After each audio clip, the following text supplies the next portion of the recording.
So there's a look at the White House tonight, where the president is no doubt thinking about whether or not he's going to sign this immigration compromise deal that was reached by Republicans and Democrats and avoid another shutdown, which could happen as soon as Friday. Among other things, this new deal would allocate $1,375,000 for 55 miles of new wall, new fence, whatever you want to call it, along the southern border. But now there may be another deal on the table. The president tweeted this moments ago, which just presented the concept and parameters of the border security deal by hardworking Senator Richard Shelby. Looking over all aspects, knowing that this will be hooked up with lots of money from other sources, we'll be getting almost $23 billion for border security. Regardless of wall money, it is being built as we speak. But as I'm going on stage to speak, they're telling me about the committee came out with a deal. And, you know, they went over it very briefly. Then I went over it briefly last night, but it was 3 o'clock in the morning. And I can't say I'm happy. I can't say I'm thrilled. But the wall's getting built, regardless. Doesn't matter, because we're doing other things beyond what we're talking about here. So we'll see what happens. We're having a meeting on it later. It's really obstruction. The Democrats want everybody to be able to come into our country. We have many criminals. When you look at the numbers of criminals that are nabbed, I mean, I'm looking at numbers that are incredible. This card was just given to me by Secretary Nielsen. And assaults, 99,000 assaults. Larceny, 40,000. Burglary, 25,000. Fraudulent activities, 25,000.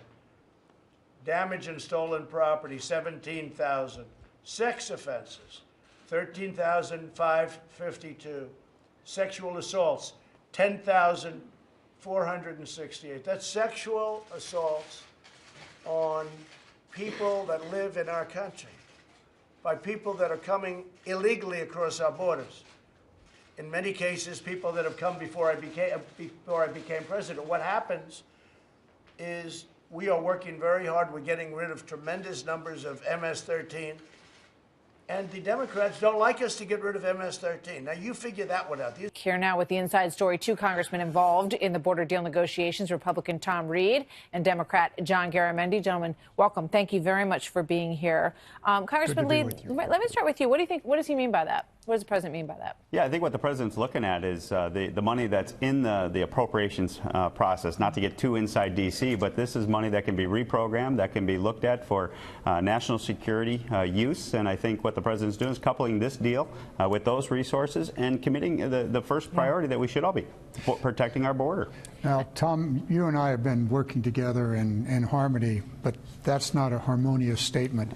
Those additional money beyond the 1.3 are projects that have already been appropriated, and these are civil works projects and military construction projects that were deemed by Congress, by the military, by communities across America that were necessary to recover from the various disasters and to prevent flooding in the future. In my own area, it's about $2.5 billion of absolutely essential flood control programs. Let me ask you, you both, Congressman Reed, you start.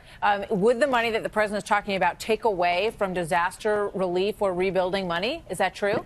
Yeah, there's different pots of money that could be reprogrammed and put towards border security, not just at the border, but across the whole spectrum of border security. So, you know, I understand the concern that John's raising. It's a legitimate concern, but this money is on the table, and let's put it to use to protect our fellow American citizens.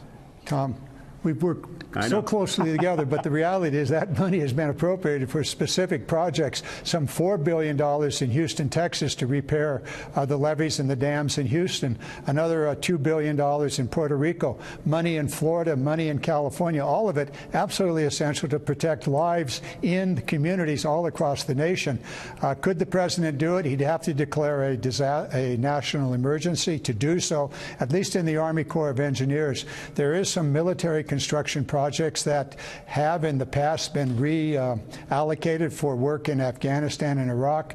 But once again, all of these are deemed to be highest priority by local communities, by states, as well as by the military. You know, but really, in the scheme of things, the gap that exists between the $5.7 billion that he wanted and the 1.3, close to 1.4 that is in this deal could potentially be closed with transfer authority funds that are taken from some other projects and move as the money is moved around. We're supplementing things and moving things around and we're doing things that are fantastic. The bottom line is we're building a lot of wall. Right now, we're building a lot of wall. All right, let's talk to Sarah Sanders, White House press secretary. She joins us from the North Lawn of the White House. Good morning to you, Sarah. Good morning. Good morning. Great to be with you guys. It's great to have you as well. Okay, so it sounds like they're still writing this bill on the border compromise, and I know the language has been a problem, and some people are trying to put things in that could be deal breakers. We know the president doesn't like it, but he's probably going to sign it, right?